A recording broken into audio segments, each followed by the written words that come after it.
command posts. These, although are typically located deeper in the enemy territory and are usually very heavily defended. You can destroy the radars and sensors. Taking out these will blind the system, rendering it useless. Or you can destroy each of the weapon systems. However, there are typically several launchers, making it more difficult. Flying straight in against the S-400 would be suicide. There are numerous tactics used to defeat air defense networks. There are anti-radiation missiles which home in on radars, rendering the sight blind. There is radar jamming, the use of decoys, which appear on the radar screen as aircraft to confuse and saturate the SAM, using UAVs, which can operate more aggressively without the risk of losing a pilot and expensive aircraft, and terrain masking, which is flying close to the ground to avoid radar detection. Russia has a vast, integrated air defense system spread across the country, with approximately 45 battalions of the new S-400 system, dozens of S-300s, and other various shorter-range SAMs. The S-400 is a very long-range surface-to-air missile system.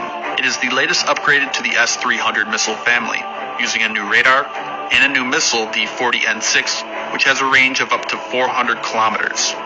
A typical S-400 battery will be armed with several different types of missiles to engage a large variety of targets at various distances and altitudes, making it extremely deadly.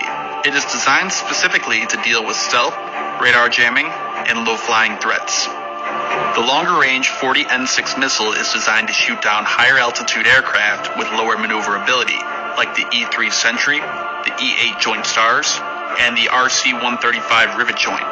It would be difficult for this missile to be able to destroy a more agile fighter aircraft, even less likely for a stealth aircraft from such a distance. That job falls to the 9M96 and the 48N6 missiles. They have a range from about 100 to 200 kilometers and are extremely maneuverable. The 9M96 missile, for example, can sustain a 20G turn and is able to engage aircraft and cruise missiles as low as only 5 meters above the ground.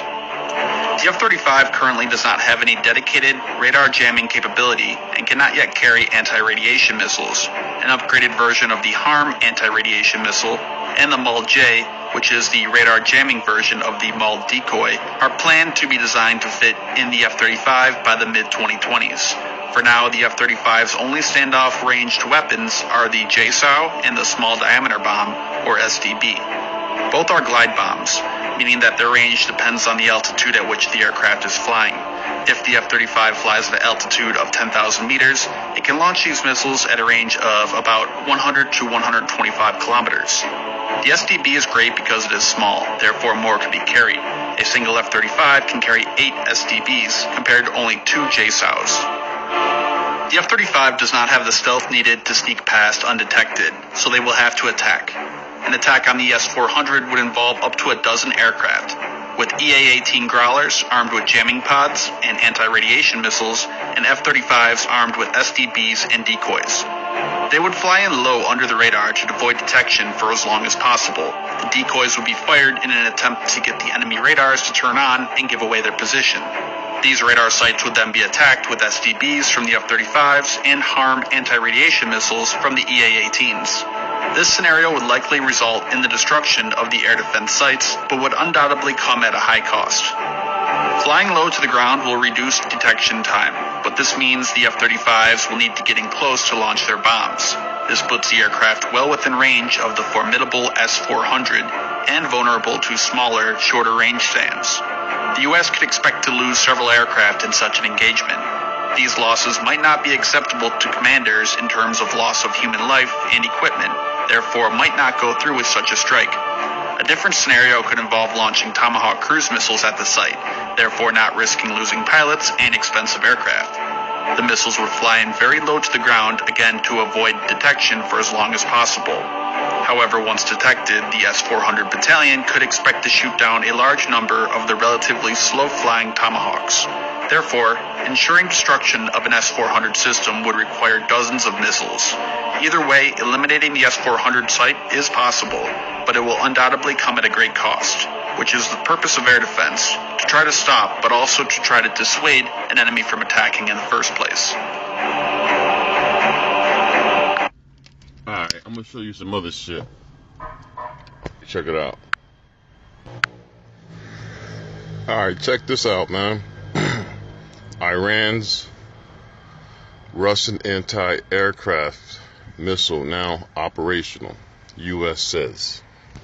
Peep game, March 7th, 2018. Shit is getting serious. U.S. general discloses Russia delivered S-20C missile in 2016. Now, when you look, man, they already had the S-300. They got the S-400. Man, Iran tested and deployed a Russian-made anti-aircraft missile system last year that has long worried U.S. and Israeli military officials because it gives the Islamic Republic a generational improvement in capabilities, the Pentagon's Defense Intelligence Agency disclosed.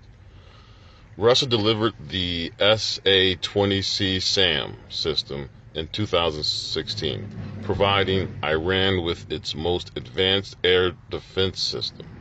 Now, Iran has the flexibility of a highly mobile, long-range, strategic surface-to-air missile, Lieutenant General Robert Ashley, the DIA director, said in written testimony submitted Tuesday to the Senate Armed Services Committee. It's serious, bro. Serious shit. Israel will not be able to conduct airstrikes whenever they want or anywhere they want. Israeli Prime Minister Benjamin Netanyahu, who's visiting Washington this week, is pushing the Trump administration to take stronger action to counter Iran's role in the war in Syria and its provision of increasingly sophisticated weapons to its allies in the Lebanese militia Hezbollah. While Trump has vowed to stem Iran's growing power in the region, the U.S. has maintained that America's combat role in Syria is limited to preventing a rival of Islamic State terrorists. Come on, man. You got a bunch of fucking U.S. proxy militaries in Syria. The fielding of the SA-20 showed that Iran continues to improve its conventional capabilities to deter adversaries, defend its homeland, and control avenues of approach, including the Strait of Hormuz.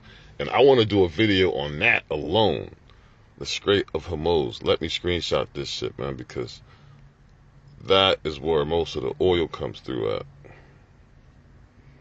I gotta remember to do a video about this one right here. Alright. Let me see. Where was I at? The fielding of the SA-20 showed that Iran continues to improve its conventional capabilities to deter adversaries, defend its homeland, and to control avenues of approach, including the Strait of Hormuz.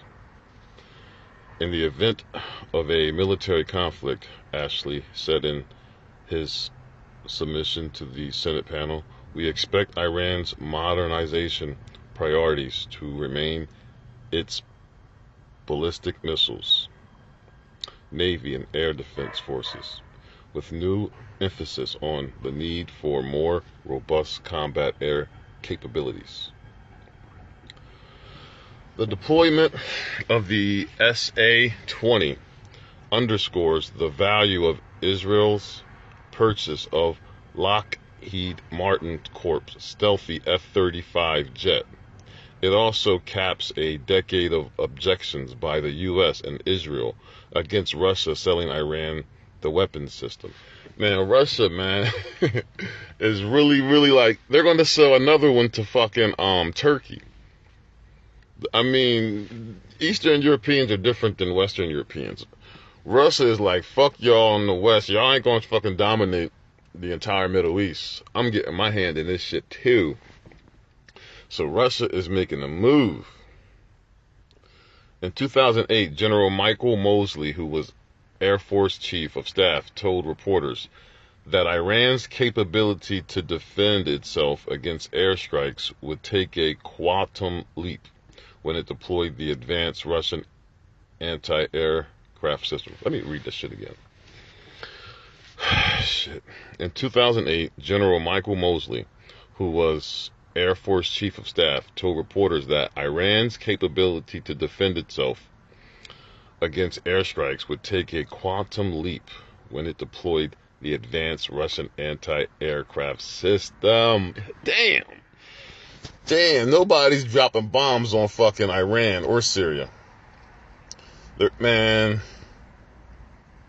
Alright. The SA-20 is a big deal, Mosley said at the time. It is a quantum leap. If you put a SA-20 up against the Washington Monument, you've got about a 100-mile range with that thing. You can engage aircraft as far as Philadelphia, he said. Damn. Jesus Christ.